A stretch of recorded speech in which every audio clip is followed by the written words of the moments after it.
Oh, oh no, it didn't. Okay, there it is. It was trying to act like it wasn't going to start on Facebook. Good evening, everybody. I am Dr. Tori J, and it is my favorite day of the week. It is Healing Tuesday. And tonight we are back with this very real conversation. As people put it, last week I read a few things where people were like, this is the conversation. This is the moment. Men, I thank you for all the inboxes that we received from you. This was a conversation you clearly desired to have, and I am grateful that it came together the way that it did. And tonight we're going to do part two.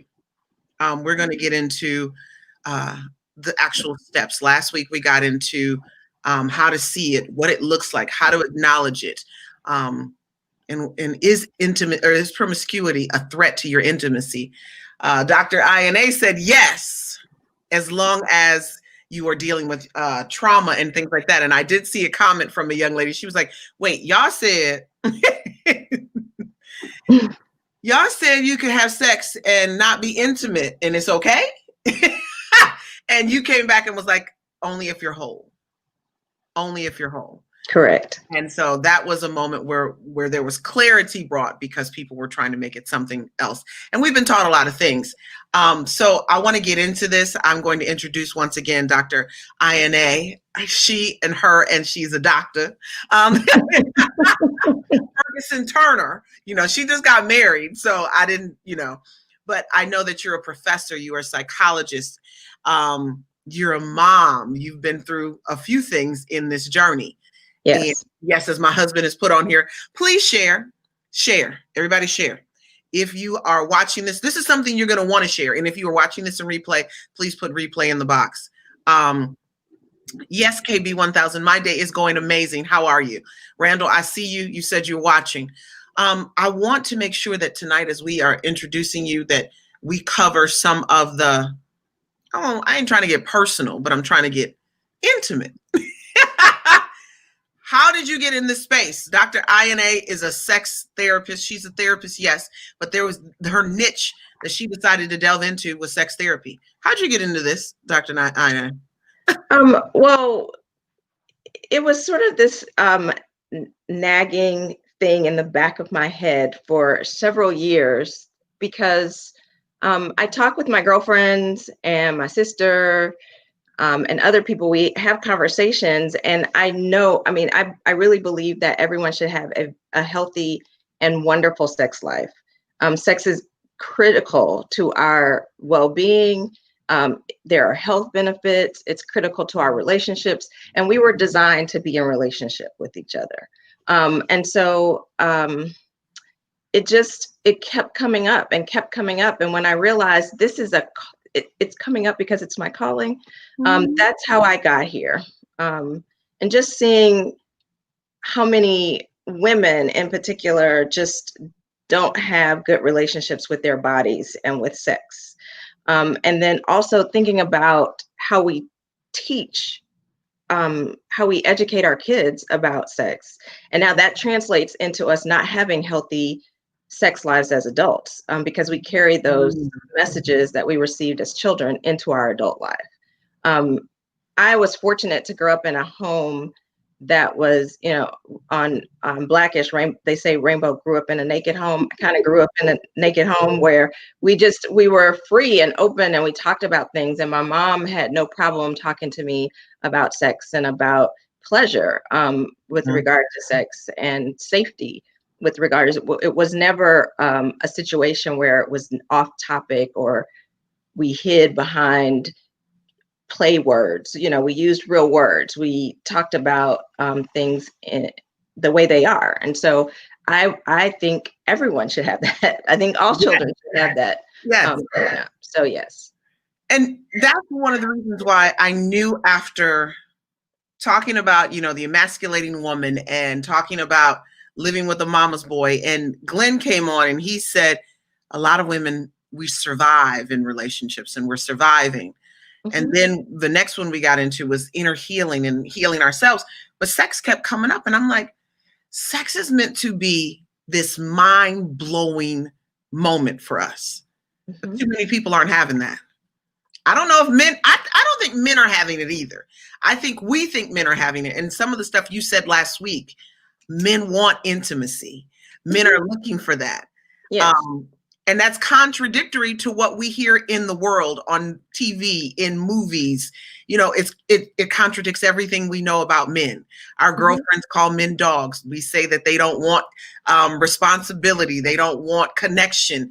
And last week you blew some stuff out the water by even making that statement and other statements that you made. So tonight, I know you want to get into, I called it sexual healing, because as soon as I was typing out what you said to send, I heard the song Marvin Gaye. See, my husband was like, I want to see how you going to put this in there. I heard the song in my head, and I began to think about even the lyrics to that. How many of us think about that? When I get that feeling, I want sexual healing. That's what the issue is. Yes. That's the issue. That is the issue. When I get that feeling, I want sexual healing. And then he goes into all of these things, and it's like, oh, it makes me feel so fine. See? But does it? And you said that's only for a moment, right? And then we go back to our trauma. So tonight, you guys, I'm going to let Ayanay go. She's going to pull me back in when she wants me to ask questions, but I'm going to take notes just like you guys and Ayanay. I'm going to come back and we're going to dialogue about what you talked about tonight. So let me make sure I can do this right. Let me make sure I don't want to enlarge myself. I want to enlarge you and get you on here. How do I do this, Lord? Help me. Help me do this right. Solo layout. Boom. There it is. There you go, girl. You got it. It's yours. All right. Thank you. So like we said, we talked about how to recognize it. And now, recovery is generally the primary goal, right? Recovery doesn't mean complete freedom from the trauma, but we want to be in a space where we feel healthy, where we feel complete. And so we have to think about, what do we need to do to get to that point? So the first step was to identify the experience we had was traumatic, which we did last time.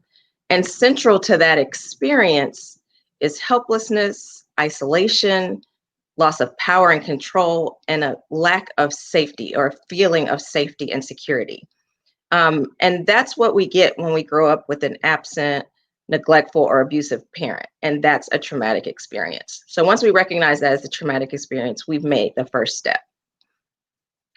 Then central to coping is avoidance. And we talked about, I mentioned that a little bit last week. We avoid those negative emotions because they don't feel good. We don't want to be, we don't want to sit with sadness or fear or anger, because we are fearful of where that will take us. And so we don't sit with those feelings. And so the second step is just to recognize that sex is one of those coping strategies we use to avoid actually feeling our negative emotions. And we have to think about, how is that really working for us overall? Not just in the moment, but when we avoid those feelings, what are we doing? We talked about this last week. We're actually putting, we're actually putting them in a place where we're going to think about them more. Where they're going to continue to come up because we haven't dealt with them. We've just sort of left them there. It's like the dirty laundry. It just keeps piling up and piling up and piling up. And unless we wash it, it's going to stay dirty and it's going to stay in our way. We can step over it. We can sleep. And when we wake up, it's there again. We can leave the house. We come back. It's there again. We can go out of the room. We come back. It's there again. So typically we're looking at quick fixes that are not going to solve the problem. And that's where, in particular, we're talking about sex, right? So we're having sex because in the moment, it makes us feel good. In the moment, it makes us feel powerful. If we feel like we're in control, we are not helpless in that situation. We're not isolated. We have someone there with us. And even though there could be a lack of safety in that situation, if you feel like you're in power, if you feel like you're in the power seat, then you're going to feel safe, right? So you have the upper hand in that situation. You decided to have sex or not to have sex. You decided how to have sex, who to have sex with. So you get a little bit of that experience back, in terms of you get to take control, rather, of that experience. And so the point in recovery is to reclaim your emotional safety, right? Because you're in this fight, flight, or freeze mode. There's a threat to your safety, to your well-being. And so we go in, our sympathetic nervous system kicks in. So we're ready to fight, run, or freeze. Those are the things that and so your body is sort of keyed up and ready to do something to protect itself, but there's no real threat. This fear has come from the compounding trauma of having an absent, neglectful, or abusive parent, but also in feeling the void with absent, neglectful, and abusive partners. The partner doesn't necessarily have to be actively absent, neglectful, or abusive. Abuse is active, but someone who you don't know or who you don't have an intimate connection with is going to be absent. So you're filling the void with the thing that you're trying to overcome, and that creates more issues. So while you're in that fight, flight, or freeze mode, we're experiencing a situation where we feel like there's threat. And so in that moment, it's what we want to do is recognize the emotion that we're really feeling. Are we feeling lonely? Are we feeling angry? Are we feeling sad? And when those emotions become overwhelming, then you want to use a healthier method to regulate them. And this is where therapy comes in. Therapy can help you determine what's a healthier coping mechanism for you. Is it exercise? Is it breathing? Is it reading? Is it self-talk? You can do those things without a therapist, but you really have to practice those things when you're not in this, in the mode where you have to practice them when you're not activated, when you're not angry, sad. You need to be able to meditate on a regular basis or learn breathing techniques, exercise, reading, self-talk. All of those things are, and there's several other coping mechanisms that you can use to replace the negative coping mechanisms. And you have to be able to sit in that negative emotion and experience it. Because you can't stay in that, your body cannot stay in that state consistently forever, right? It's not, at some point, it's going to come down. When the threat is not actually there and your body begins to realize nothing's happening, there's no threat, it will eventually just start to calm itself down. But you have to sit in that moment so that your body can get to that point. Because if you never get to that point, if your body never learns that I can calm myself down, then you're going to always put something in that place, either sex or whatever it is you're going to put in a place to try and keep yourself from feeling the negative emotion.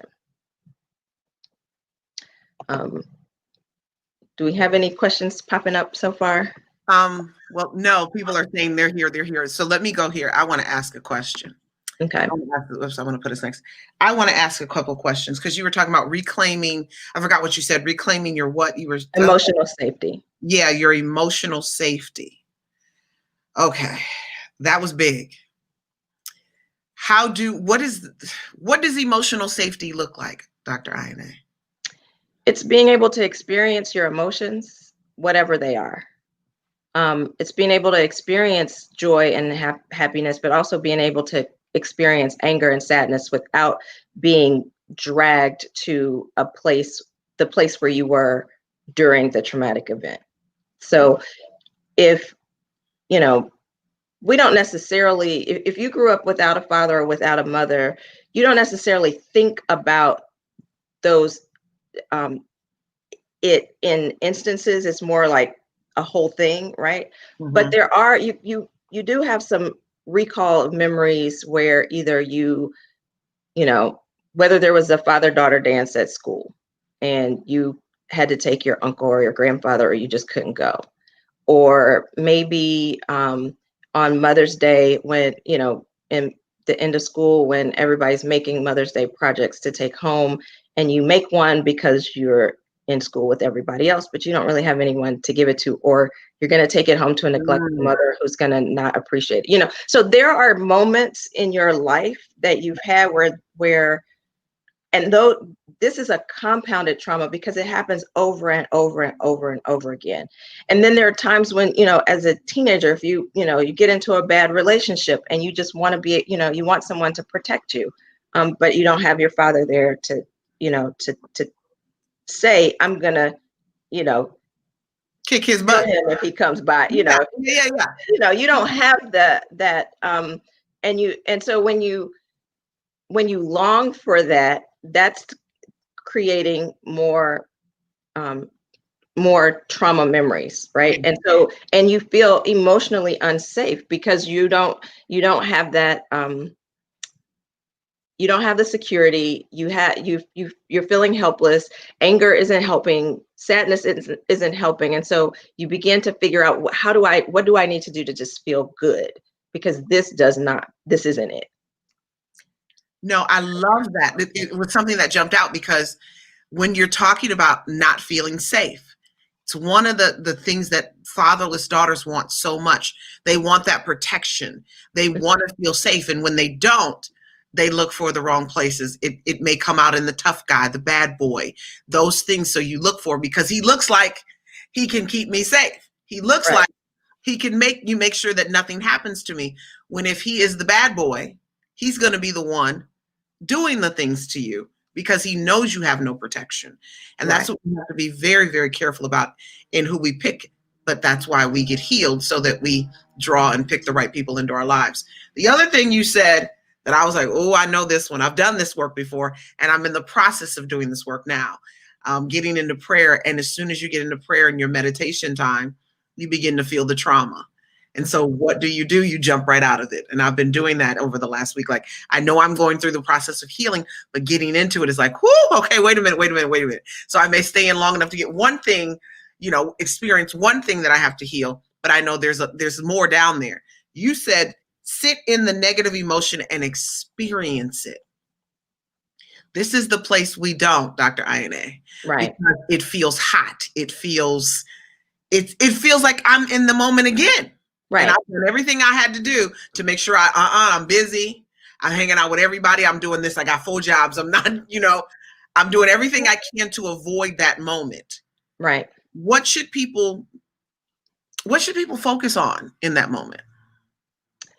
Just it's sitting with the emotion and recognizing what it is at that moment. So if the emotion is fear, recognizing that it's fear and just asking yourself some questions. What in this environment at this moment can harm me? Mm-hmm. If it's sadness, just think about, just feel that emotion. Start to think about, what does this feel like in my body? Do I feel tears welling up? Is my face hot? Am I trembling? What is it that I'm like?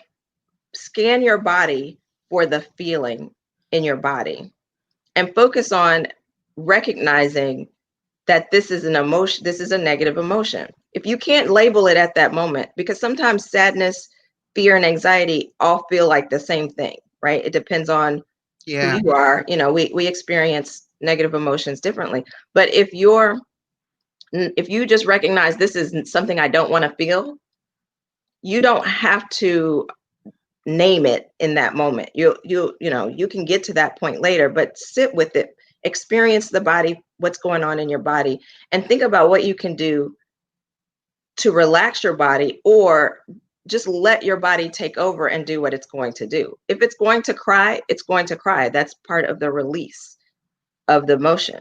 If it's going to just, if it's just going to feel bad for a while, and eventually, like I said, your body can't maintain an anxiety state in the absence of something actually harming you. It just can't, it won't do it. It's going to eventually calm itself down. But if you continue to jump out of the emotion, your body never gets to that point. And so your brain immediately goes to, oh my God, I need to get out of this. Yeah.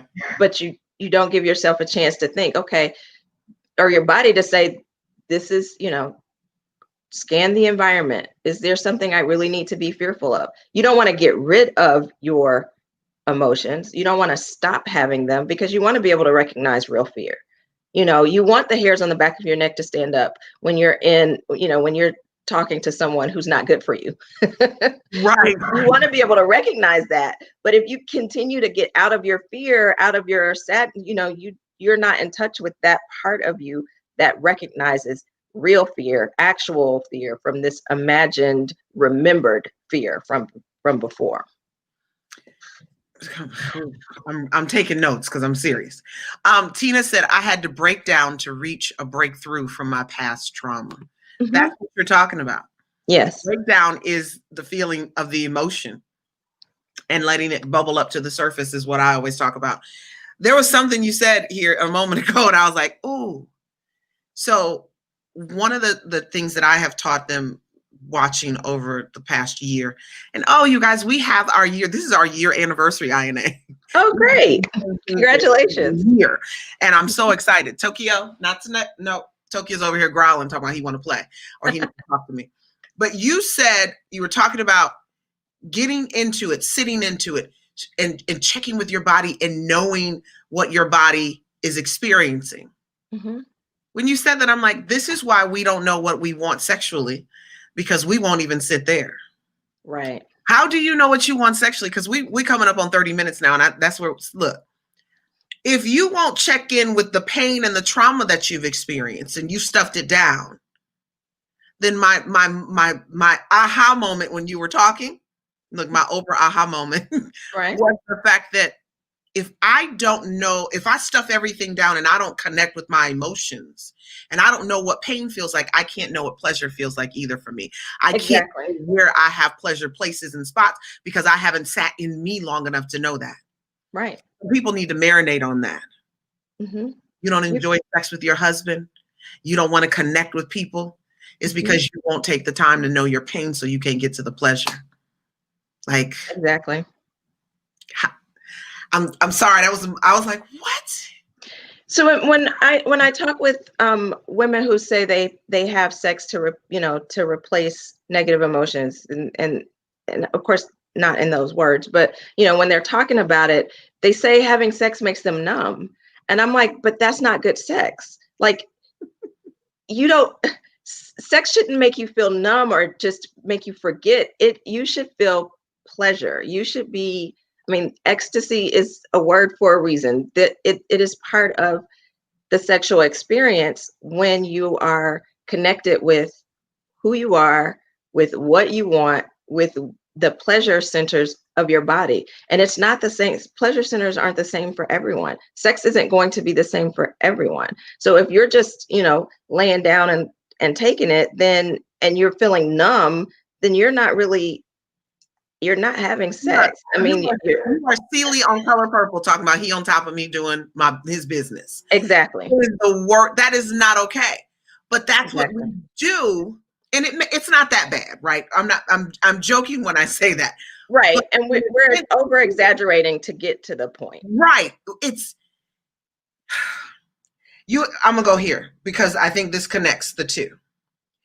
Not being connected to self, attracting people who are not connected to themselves, then leaves you in a disconnected sexual experience. You said someone who has zero connection will be absent. So now you are laying down technically with your absent father in some ways. Mm-hmm. And that was what you went back into, this repeating the cycle and repeating. What did you call it last week, Ayanay? I can't remember off the top of my head because that was a moment too. I can't remember exactly what I said, but it really has to do with just with repeating, repeating the trauma. You are, you have the moment where you don't feel anything, but you're inviting the trauma back into your life. That's what you said. There it is. Stronger because here now you've pushed it aside for a second, but now you've got to go right back to where you were. And so the only way to feel that is with more and more sex, and that, you're still not getting to a point where where you're having amazing sex, and you're not getting to a point where you're whole and fulfilled. And some people, I know they're on here, I can feel you. Yeah, like, well, I've had amazing sex. Have you? I don't know if you have, if you're disconnected from yourself, or if you can't connect with the person and you can't get intimate. Oh, I want to talk about, how do I recognize the emotions I'm having in order to figure out my coping mechanism, or my coping strategy is what you called it. How do I get to that place of recognizing my emotions and then connecting to that part of me so I can have better coping mechanisms with that trauma history? Mm-hmm. It's really good to sit with your body and the feelings that you're having when you're not in an emotional state. So, I say pick a time every day, because you may or may not be, you're not going to have an emotional state every day at the same time. So it may be before you go to bed, where you just kind of sit and scan your body. There are videos on YouTube where you can pull up a relaxation video, that's sort of a body scan relaxation video, or different ways to talk, for someone to talk you through it. But basically you just go from head to toe and think about what your body feels like, and if you're sitting in a chair, how does my back feel on this chair? How does my butt feel sitting in this chair? What is going on in my gut right now? Am I feeling anything there? Like, just focus on different parts and think about, what is it that I'm feeling right now? So that when you start to have a negative emotion, you can stop what you're doing and scan your body, because you know what it feels like when you're not having this emotion. So what's coming up for you right now? And I'm a proponent of journaling. I like to journal. I like for my patients to journal. Journaling doesn't have to be writing out your traumatic event every time, because sometimes that's just too overwhelming for people. For some people, that's helpful. But it's just writing down what's going on with you in that moment, or for the day. If you got angry with someone, how did you manage the emotions? Did you get petty and yell at them, or say things that would be hurtful to them? But also, what was going on? What did you feel? Was your heart rate up? Were you feeling hot? Did you have knots in your stomach? Did you feel any better once you said your little petty comeback in the midst of your anger? Like, write that down, and that will start to get you to understand, when there's a negative emotion, what is going on? What do I feel? But I'm going to keep saying this. You still need to talk it through with someone who knows what they're doing, because your journal is not a therapist.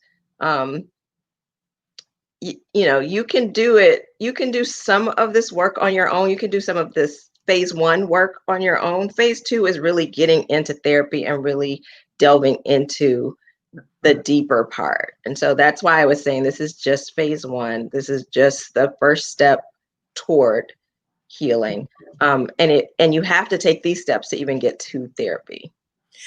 One thing, I don't have a problem with you saying therapy, therapy, therapy, therapy. You can have a banner behind you and say therapy, because I tell them all the time, you need a therapist and you need a coach. You got to have both. I do a little bit of work in that regard. I'm not a therapist, and they know that. I'm a coach, but I'm going to pull things out of you, because it's my job to pull it out of you, so that then I can deliver you to the therapist, so that you know what you're going to talk about with the therapist. Like, tired of people not knowing what they just go in there and talk about some random stuff. And it's, no, Dr. Tori helped me connect the dots to my pain, and here's my pain, and I need you to help me with my pain.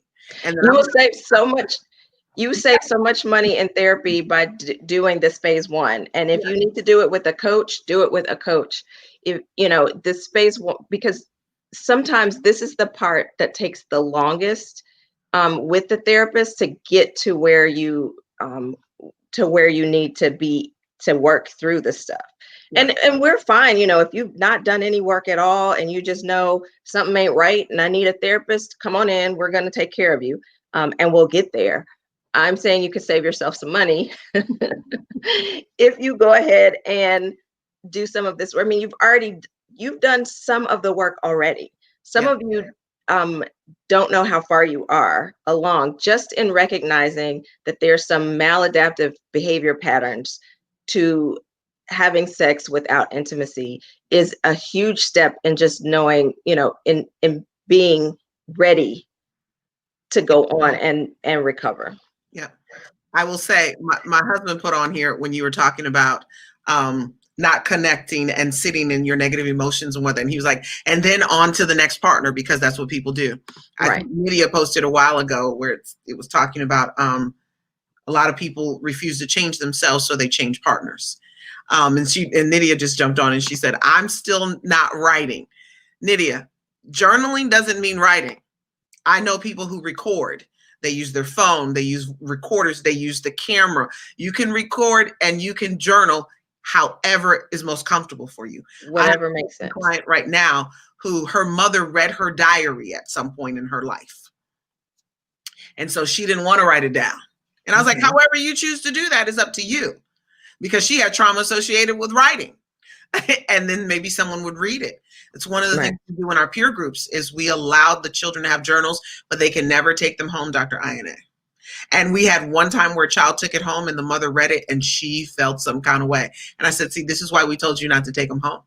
They stay locked away so no one can read them, and you can get out your true emotions. Because if you learn at an early age, which I believe many have, we've learned at a very early age how to suppress our emotions because someone told us to do that. We were cutting up like boys. Don't stop crying. Be a man. Stand up. Right. And that's causing you to suppress. I want to lead that into this conversation of when it comes to men and women, men versus women, and this emotional safety and feeling emotionally unsafe. What does that look like for a man versus a woman? Is it the same? I know it may manifest differently, but how does it look? Does it appear the same? Typically, it's a lack of vulnerability. So that is where it shows up and it looks the same, but how that lack of vulnerability may take on different shapes. Right. So that wall that we put up, that where we're not going to let anybody know what we're thinking, how we're feeling, or nobody's getting in. You don't know anything about me, and you can talk if you want to, but I don't really want to know about you. Like, that's one place where you see that emotional unsafety, being unsafe, show up. You also sometimes men will not, they don't necessarily put up a wall, but they create more emotionally unsafe environments for the people around them to pull them into their emotional unsafety. Misery loves company. So, so they're not, and I'm not saying they're doing these things like calculated, like, okay, I'm going to wait 3 days to text her back because I want her to feel emotionally unsafe. It's not that calculated.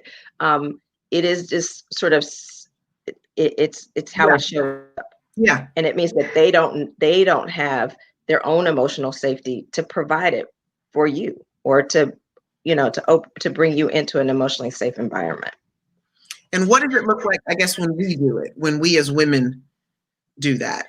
Like, I know we stuff down our emotions.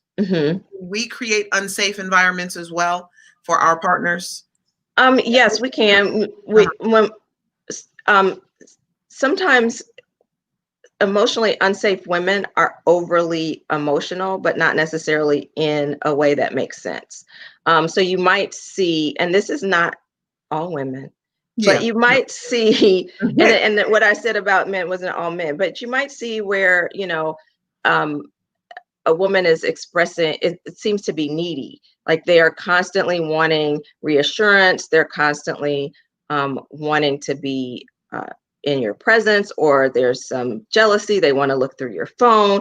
Those are things, and men can do those things as well. Yeah. But that's what shows up when someone is not feeling secure emotionally, when that's not there. That's the environment they create. And so not only are we not being able to live our best lives when we're not whole, we're also creating drama and havoc for all the people in our wake. You know, we're creating emotionally unsafe situations so that now this person has, we've added on to their trauma, whatever that is.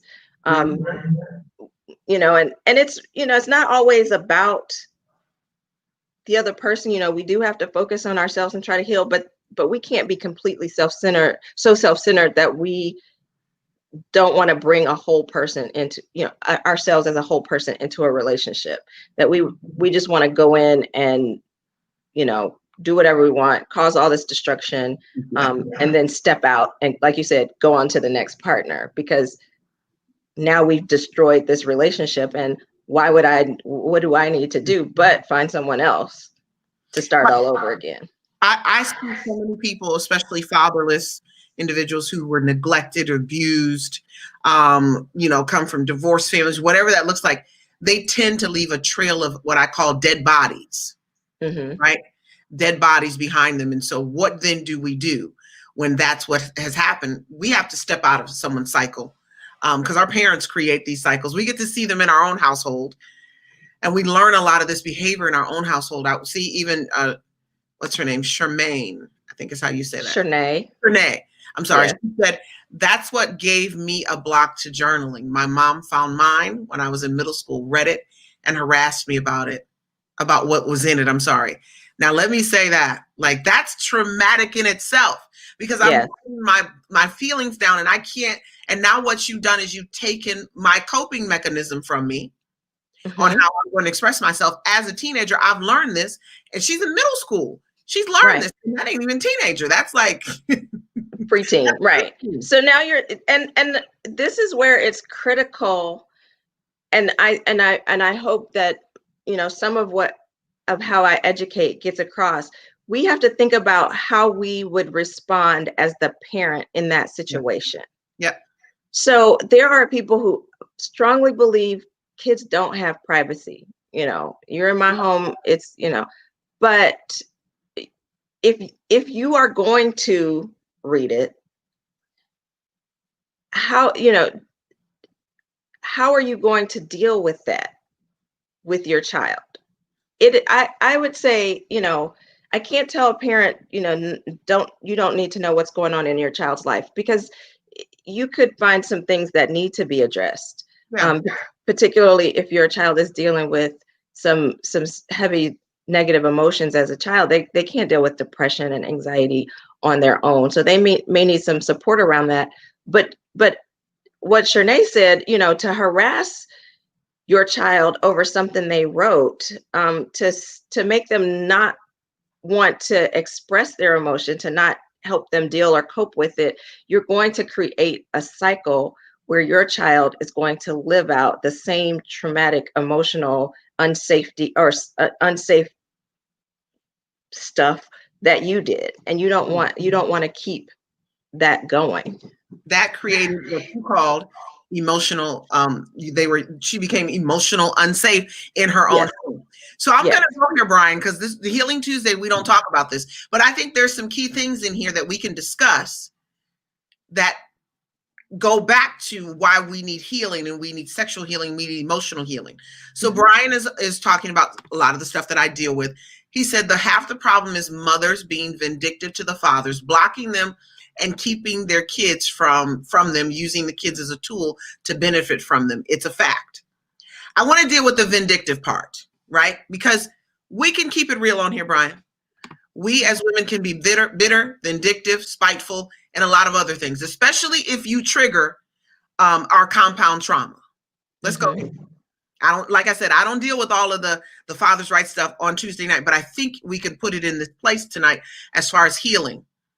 I want to talk about, how do we become vindictive, Dr. Ayanay? I know that the manifestation is the breakup, and he did this and he did that, but the compound trauma is how this started. Explain a little bit of that to Brian. We can't go too deep into that tonight, but I want to explain it, because the issue isn't the kids. The issue is the trauma. Right. And that you let down of the woman who had trauma. Yes. that you didn't know anything about. So we Right. can go here. So help them out. So when the intimacy is lacking, then you don't know who you're laying down with, and we've said this. You could end up with a child with someone that that you've only known in the biblical sense, who you don't really know. So what's happening is when the father of the new child, the partner, is now not he's now absent because there's no relationship. Now you're superimposing your absent father on this person, and now you're punishing this person, this man, for what your dad did, and not thinking about Yep. having a healthier, having your child have a healthier outcome. And I know that there are moms who are out there saying, well, they have a different, they have a whole different perspective. They don't want their child around some other woman. They don't want some other woman touching their child's hair. They don't, or that, he's not paying child support. He's trying to avoid, he won't come get, you have all of that can be true. At the same time that you are punishing this person, and now you're punishing each other, and the child is the one who's suffering the most.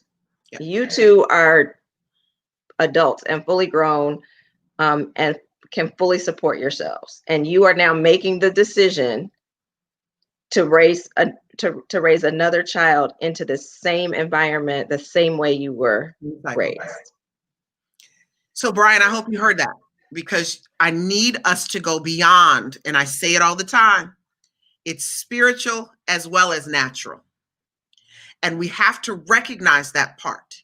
And it's trauma. This is why we're having this conversation on promiscuity. Is it a threat to intimacy? And now sexual healing. Because her being vindictive, her blocking, see, I'm pulling out words, using the kids as tools. That's what Dr. Ayanay just told you. It really is not about you. It's payback to her father. And it's whatever you guys went through triggered her. And so now we got to go get some help from Dr. Ayanay or Dr. whoever you live near and you can get that help from, so that you can understand where she's coming from. I know you don't want to understand. Or you can join the men's room, which I hope the therapists have been asking questions. They were supposed to ask questions in there last week, Dr. Ayanay. I ain't jumped in yet. But the men's room is for this moment. Mm-hmm. Because we have to get therapy, we have to get coaching, and we have to understand how the people we are in relationship with, meaning we have children with, because there should be some level of relationship through co-parenting, right?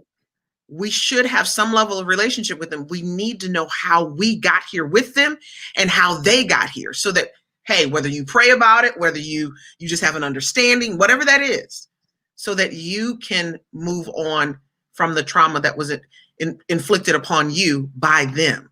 Because a lot of men, Dr. Ayanay, that I deal with are stuck in this place of this vindictive woman because she won't let them see the kids. And I get it. But I also get, you can't be stuck and your children return and you then have a conversation with your kids that is inappropriate. Right. I need you healed and whole by the time they come back to you. Yeah. That's what I need. Ralph even said what you were just talking about. Ralph even said, my ex was like that when you were getting into her, all the trauma that she was going through, imposing the father. And then he also said, this is why I had to take mine to court. You can't let the ex stop your happiness. No, you can't. You can't let the ex stop your happiness, but you also need to get your own healing, because somehow you chose somebody like this. And it wasn't by osmosis. Right. What? Go ahead, Dr. Ayanay, because you got something in your I see it. Right. So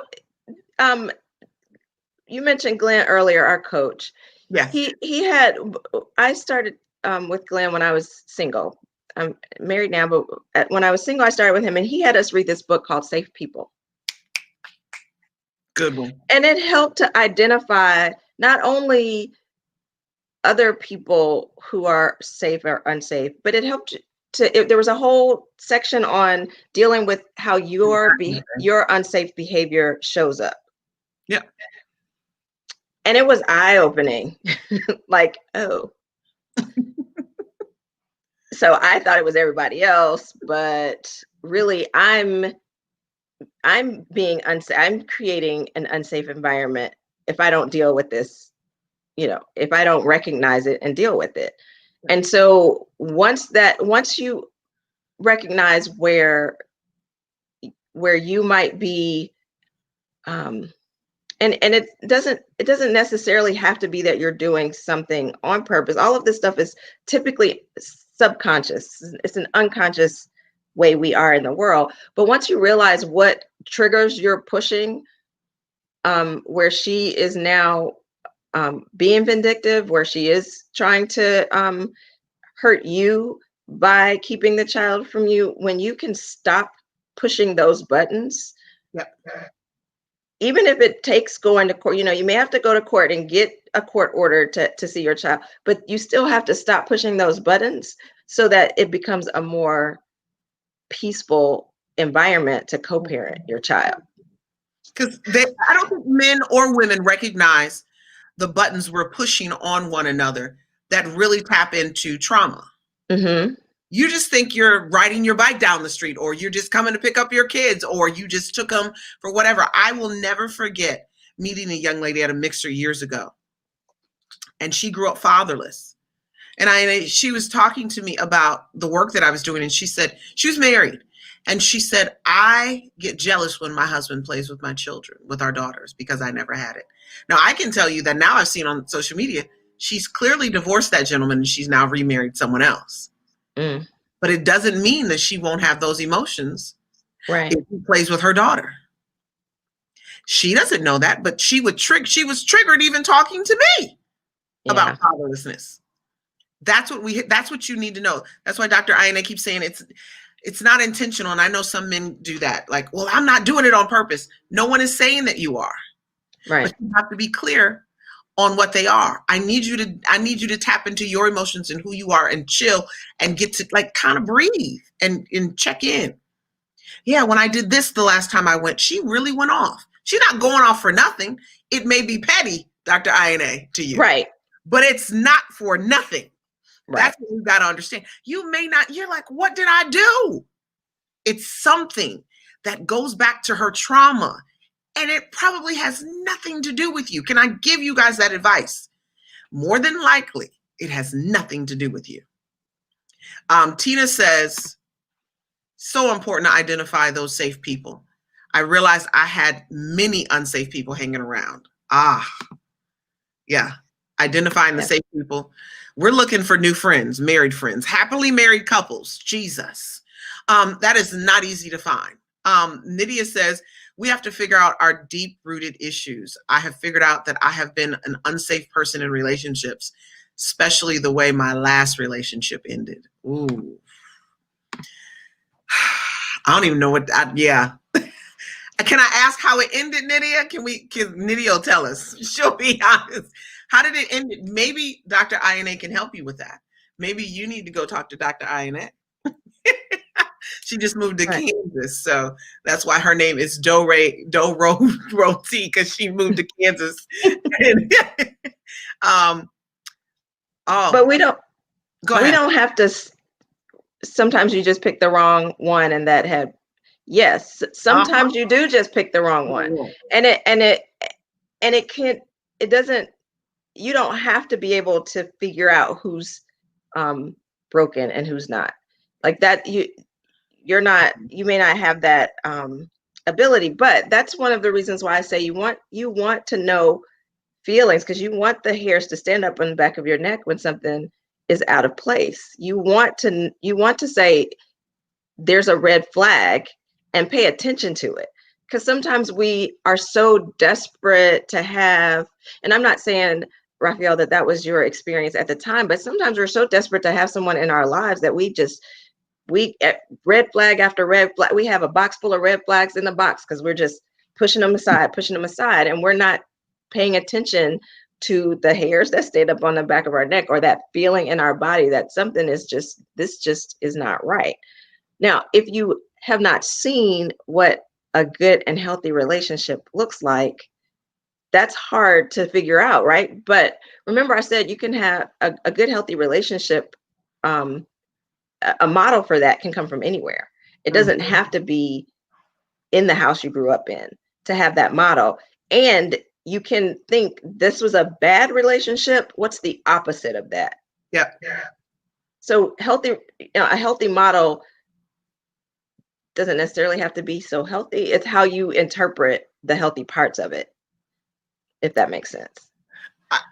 You were talking about the hair standing up and red flags, but also if you don't take the time, based on what you said and what I heard tonight, if you don't take the time to sit in those negative emotions and really check in with your body and do these body check-ins that you were referring to, maybe the hairs on the back of your neck is supposed to be a good thing, right? That's a good connection. Right. That could be the sexual healing you're looking for. That could be the moment that but if you never check in and if you never know how you feel, you'll never be able to discern between the two. And you have to be able to discern between the two. If you don't enter into an intimate space with a potential sexual partner, then you won't have the ability to even stop to feel the feeling. Like you don't have the time or the space to tap into that feeling, to even discern whether this is a safe person or not, or whether you're engaging in safe behavior. And I don't mean, I'm not talking about sexual safety. We're grown, you know how to take care of yourself. I'm talking about safe behavior, emotionally safe behavior. Yeah. You cannot engage in emotionally safe behavior with someone and you have no time, no intimate time with them. Come on. You can get lucky, but there's no intentionality there. You are not entering that space. You're not bringing safety into that space, and you have no idea what is in store for you on the other side. I like look, we talked about, no, you're not doing these things intentionally, meaning hurting people. But the place where you have to be intentional is vulnerability and connection and intimacy.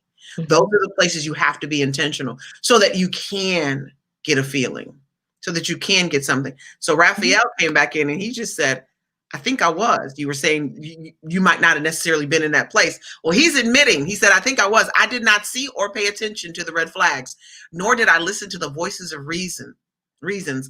Not wanting to be alone made me blind to the obvious. Raphael, that was vulnerability, and we appreciate you, brother, for that. Yes, thank you. Appreciate you for that one, because that's what I love about this page. It's single, it's married, it's men, it's women, it's gay, it's straight, it's all of it. But when a man is vulnerable, I feel that, and I appreciate you for that.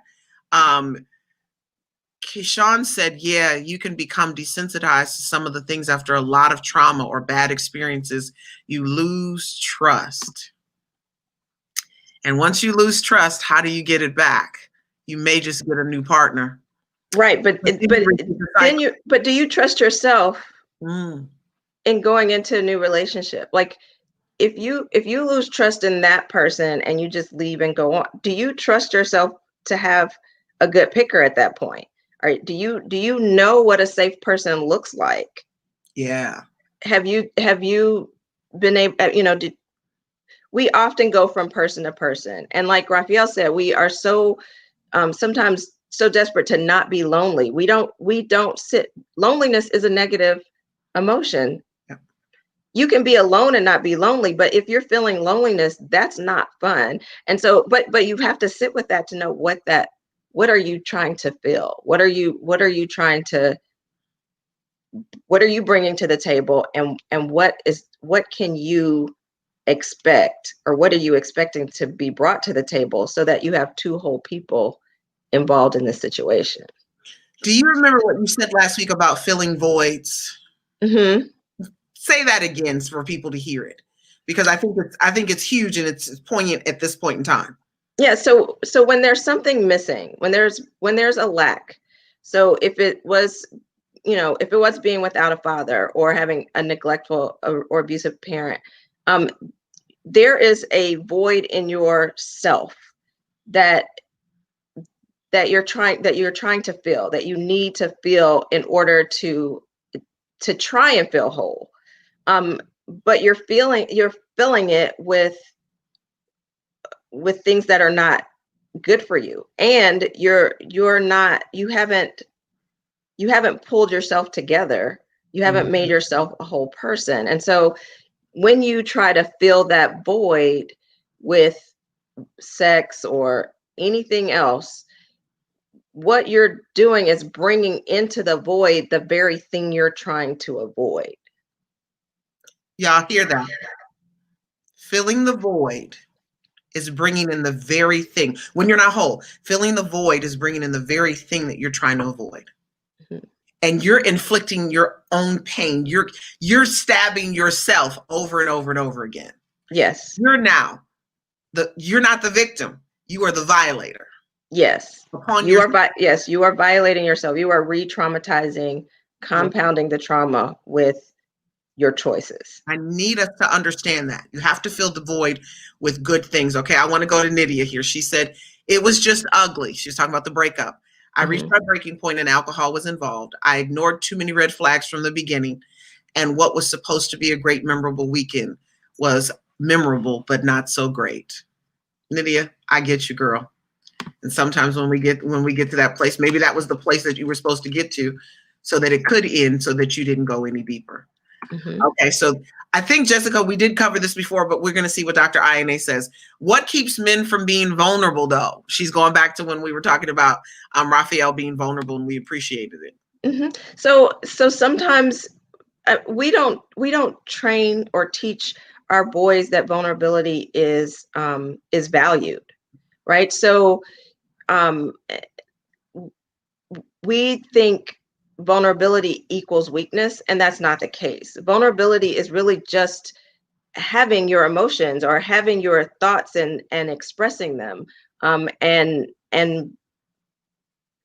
entering into a space with somebody where you trust them, with this information, and you're open to receiving and being trustworthy with their vulnerability as well. And so, but we're taught that being vulnerable is being weak. We're taught that, men aren't supposed to cry, men aren't supposed to have emotions, we're supposed to be tough. And a lot of women are taught the same thing, that we have to be strong. Like, you don't need a man to take care of you. You don't need, this. You need to be strong and be able to take care of yourself. And that's the model we have of our mothers doing everything, being mothers and fathers for those who are fatherless. And so vulnerability can get you in trouble. Is the thought. It's what you're thinking. It's what you're taught. It's what's ingrained in you. And so that's what's preventing us from being vulnerable, because it's a fear of putting yourself out there and then being abandoned. It's the fear of being, your trust being abused, because you were, as a child, you were vulnerable and no one was there to protect you. And when or someone was there to tell you, stop doing that. Yeah. And I think this is perfect to add this right here. Lydia said, I saw the red flags, but ignored them because I wanted him to choose me. I wanted him to want me and choose me. So let's get into some of this stuff, because we just want to be chosen. That's what you just went into. That moment of not being alone, but being chosen is a big deal. It's a big deal. Everyone's like, yes, yes. Let me see. He was repeating what you said. When you're not whole, filling the void is the same thing as trying to you're trying to avoid. You're filling the void with what you're trying to avoid. Yes. No, Jessica, when you said you're sorry you joined late, I'm just saying we talked about it on other things. One of the things that we talked about when it comes to men, I believe we were talking about it with Glenn a little bit and Cherie, is how you get a man to be vulnerable is a safe space. You have to create a safe space in your home and in the relationship. And yes, Ayanay, you were just getting into what is considered societal norms. That's what Elijah just got into, or societal standards, as far as not crying, what that looks like. Yep, that's it. So let's see. Right. We are all human, so it's going to happen, but we have to be able to go through those emotions in order to be stronger and smarter. I think that's look. I think that's the hardest part. Brene Brown is one of my, like, watching Yes. her stuff on vulnerability and even courage. She says vulnerability is bravery. It's being brave and it's being courageous. And it's that roaring lion. It's that place that we don't think of it. And when she describes it, you're like, wow, I never saw it that way. Right. But it is a place of, it's courageous to step out. Yes. And if you're rejected, you're rejected. But at least I think for me, no one likes rejection. But at least you know. At least you know. That's right. Oh, after you get a certain age, you're like, at least I know sooner than later. That is true. At least I know. But you said it too. There has to be a space for vulnerability to happen. And so if you're walled off and you've got up, you're not being vulnerable. You are creating a space that says vulnerability is not welcome here. Yeah. And I'm thinking about, if I am walled off and I've done all of that and I don't want to create a safe space, let me say it this way. If a safe space is never created, or they're not trying to create a safe space, they're not trying to be vulnerable with you. They're not trying to connect with you. It is not about intimacy. And you need to run. Like, red flag. Yes. Waiting. Male or female. Run. Right. Even as a woman raised by a single mother, I was taught not to show weakness in emotion. However, I am the most emotional woman I know. Laugh out loud. I think you talked about that a little bit earlier. Yes. When you swing the other way. Yeah, it's not always rational. So let me see. Nydia said, I would say, especially when you didn't have a father in the picture, you miss something. You're not sure what you are missing, but you feel like you're missing something. Knowing or believing you weren't chosen as a child makes you believe that you'll never be chosen or loved by any man as an adult. So you bend over backwards in order to get that love you yearn for. I'm gonna let Dr. Ayanay touch on that. I mean, it's the same thing. You're doing the same thing you were as a child. If you had any adult male attention, you would be good. You would do what you could to make sure that you continue to receive that attention. It is why some fatherless women go for older men, because they are looking for that fatherly attention, and it gets twisted into a sexual attention seeking. But in backing up a bit, when you're an adult, you start to do the same things you would have done as a child, because you are thinking, I want you to choose me. I want you to not be absent. I'm fearing rejection and abandonment, because that is what I experienced, was rejection and abandonment. You experience your father not being around as rejection, even if that wasn't the case. Even if you found out later in life that he did not reject you. He either didn't know about you, mom was the one who kept him and was being vindictive, whatever. You still have experienced the major male role model, or the person who should have been your major male role model, as rejecting. Yeah. And so you do whatever it takes to avoid that, which is, choose me. I'm worthy of being chosen. I don't want to be rejected, so I'm going to do everything, and I'm going to ignore all of the signs that this isn't right. But as long as I'm chosen, I feel better. But that's not the case, because you're really hurting yourself. You still, and I have to say this to dads as well as fatherless daughters and fatherless sons who watch this. Even after you reunite with your dad, Dr. Ayanay just told you, and you learn that he didn't reject you, you've already experienced the rejection and abandonment. So you've got to do the work still to heal that part. Mm-hmm. You don't get off because, oh, well, he didn't reject me. No, you've already experienced it. You believed it. It is a trauma point. It is in you. It is in there. So now you have to heal that. and you have to do the work to get through that.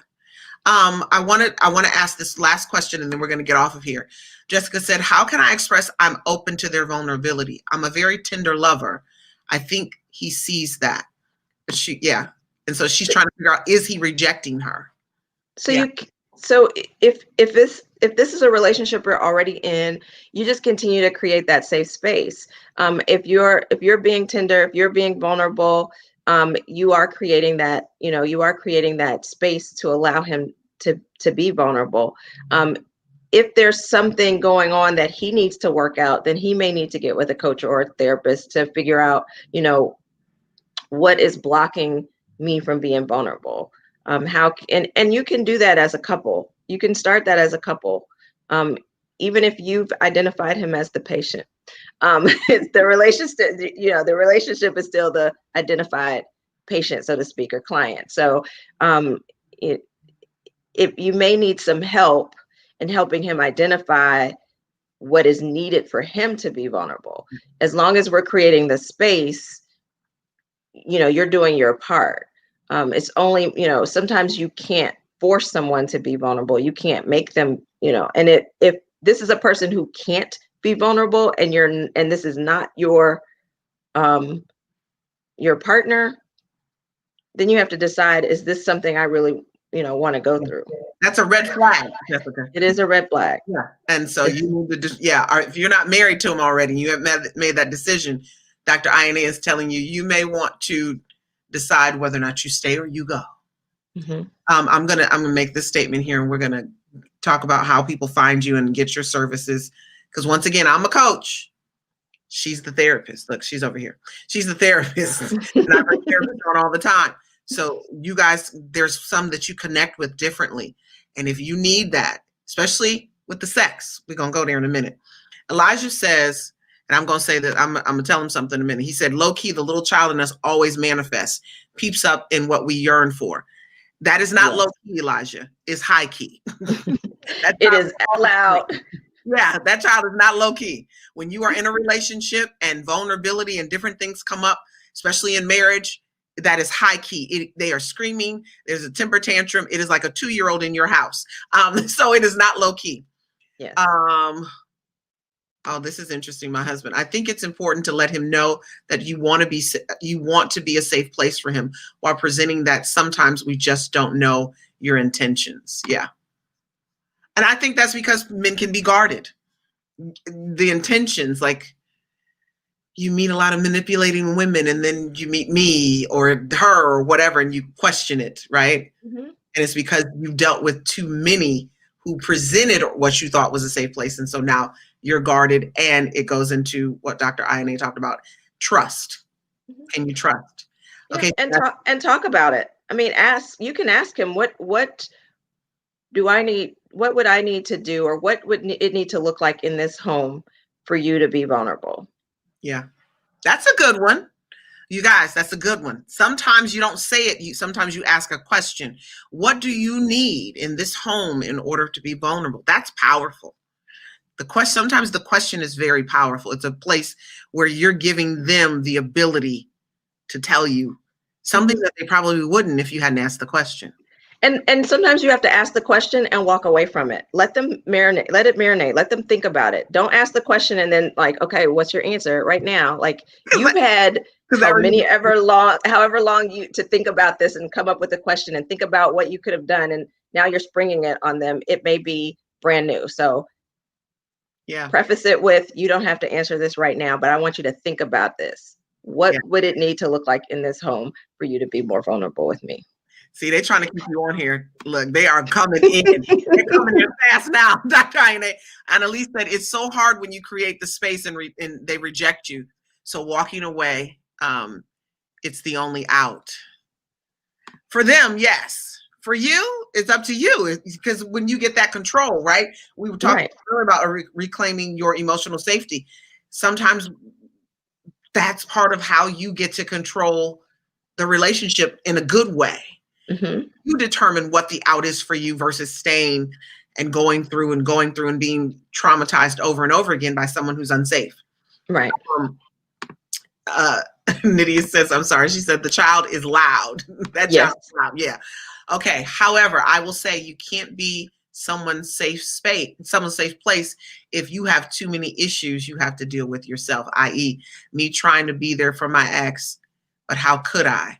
I have too much to heal from and would project all my insecurities on him. Right. If you're not a safe person, then you can't create a safe space. A safe space is created by safe people. Mic drop. It's just that simple. And if you know that, then no need to be in relationships, no need to move forward. Right. We have to change the cycle for the next generation. Many of you have children. Break the cycle now so that your children don't have to. And this is about sexual healing, right? So that we can have the best sex that we want to have in the safest environments with people that we know and are connected to. Because when you have sex with people that you know and you're connected to and children come out of that, the result is different if the relationship doesn't last. Definitely. And the children are different. Yes. That's where you break the cycle. Keyshawn, you said that's why I'm single. Look, why you single, Keyshawn? Tell me, because I'm about to say that ain't why you single. Are you single because you're working on you? If that's what you're saying, I'm good with that. Right. Sometimes you got to step back. Sometimes you got to step out of relationship. Get in relationship with yourself. Get healed, and then present yourself as whole. It sometimes it works that way, and that's that's really what I had to when I was working with Glenn as a single person. That's really what I had to do, is just think about what am I bringing to the table that's not safe. And I mean, I didn't think about that until he pointed it out, or until the book pointed it out. But he helped us see it. My relationship with my husband is so much better than it would have been. And it's so much better than my relationship with my ex-husband, because I took the time to figure out what is it that I need to be in myself for myself before I go into another relationship. Let me tell you something. See, she just gave you a little bit about herself and her journey. We're not perfect. We don't have this all figured out. But what we do is we do the work. Yes. We do the work so that whatever door opens next, we're healed and whole to walk through it. Yes. That's what tonight is even about. So the next partner you have sex with, you will be healed and whole, and it will be euphoria. It will, what was the word you used tonight, Ayanay? It ecstasy. will be ecstasy. Come on, somebody. Yes. Ecstasy. Because that's what it's supposed to be. My husband just asked, is it correct to say, create the safe place before sex? Yes. Yes, absolutely. You should be a safe person and hold a safe space for yourself before you have sex with someone else. Yeah. And, the closest you can be to another human being is while having sex. And so if you create the safe space where you all can be intimate, then that's where you open up the possibilities for really good, great, amazing sex. Amazing. We had the same word in our mouth. Yes. Amazing sex. And you don't have the residual effects afterwards. The void, the emptiness, that doesn't exist. Yes. Those don't exist when you want the other oh my God moment. Yes. Yes. You want the other oh my God. It should have the oh my God moment should happen during sex, not afterwards. Oh wow, Ike, managing men in child support court is so difficult because so many women are hurt. Ike, we're gonna have that conversation offline so I can talk to you and maybe bring you on. Do you work in child support court? Is that what you're telling me? I need to bring you on Thursdays. Because that's very true. Yes. My husband just said just a sandwich and a juice and then back to it. I'm done with you, Arik. I'm praying. Look, he's on here. I'm praying that this will help. I'm looking for ecstasy. We need to talk offline. You need to come on Thursday. I need to have you on Thursday. Keyshawn, look, he's laughing at me. So, Dr. Ayanay, tell people how they can reach out to you for your services, ma'am. And I got to say it right now because I messed it up last week and fixed it. So my website is fergusonpsych.com. I'm on Instagram at Positively Intimate. And those are the two best places to find me right now. I have a Facebook page. It's long. AM Ferguson Psych LS. It's something really long. I need to change the name of it, but I haven't figured out quite how to do that yet. But at Positively Intimate and fergusonpsych.com are the two best places to reach me. I'm spelling that right again because I spelled it wrong, and I want to make it go out everywhere. And then Positively, what is it? Intimate. Intimate. See, even intimate's in her name. And positive, because we want positivity. We want positive sex, positive lives. We have to have it. Dr. Ayanay, I am grateful that you've come on. You brought some fire and some heat that people needed to hear. I needed to hear. I needed that affirmation and just knowing that it's all a part of the journey, but you're supposed to have it. Raphael said, I will be calling. He said, I'm calling. That's my cousin. So he said he's going to be calling in. He's going to call in. Yes. You shouldn't have told that because then other people would have called in too. They're like, he's calling in, so let him call in and I'm going to call in with him. I want everybody, come on the website, there's a form you can fill out that emails me directly and I will respond. Yeah, we need more of this conversation because too many of us are sexually broken. I'm going to say this and then we're going to get off of here. My husband wants me to talk about the men's room. Join the men's room. I got to look in there to make sure that the coaches and stuff are chiming in and they're doing their lives and stuff like that. I got to look. I haven't had a chance to look. I'm trying to create a safe space for men where I don't really get involved too much, but I got to make sure they're doing their part. But I want to say, my husband just put, Dr. Tori, I want to be your safe place. I can't with him right now because I'm on my live. But I want to make sure that people understand that having great sexual partners means that we then create amazing children, as Dr. Ayanay said, with different experiences. And that's why this conversation was necessary. It was necessary that we don't continue to have sex with people, so-called healing ourselves in the process when we don't really get to do that at all. How do you get in the men's room, Raphael? It's a group on our page. You should see it at the top of the page and you just click and I'll start letting more people in. But it's time that we actually have sexual healing so that we can have the children that deserve the best parents, I guess is how I want to put that tonight. And then if it doesn't work out, like we said, you can have great co-parenting. I want to reiterate some of the things that Dr. Ayanay said tonight. Recovery is your primary goal. Feeling healthy and complete is another thing that you need to really be interested in as you go through this journey. That's why you're going to go through it. You want to make sure that you are reclaiming your emotional safety. That is another pointer she gave us tonight. You get to do that by sitting in the negative emotions and experience it all over again, but just knowing that the experience is not going to take you out like the last time.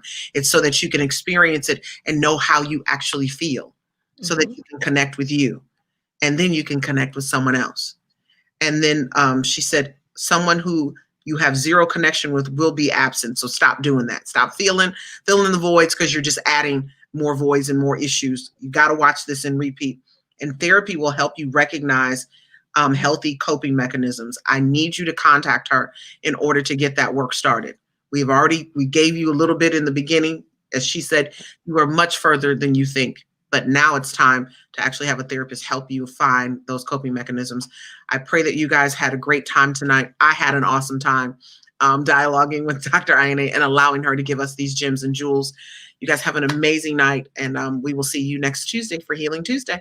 All right. Have a good night. Thank you. Thank you, Dr. Ayanay. Bye. Bye.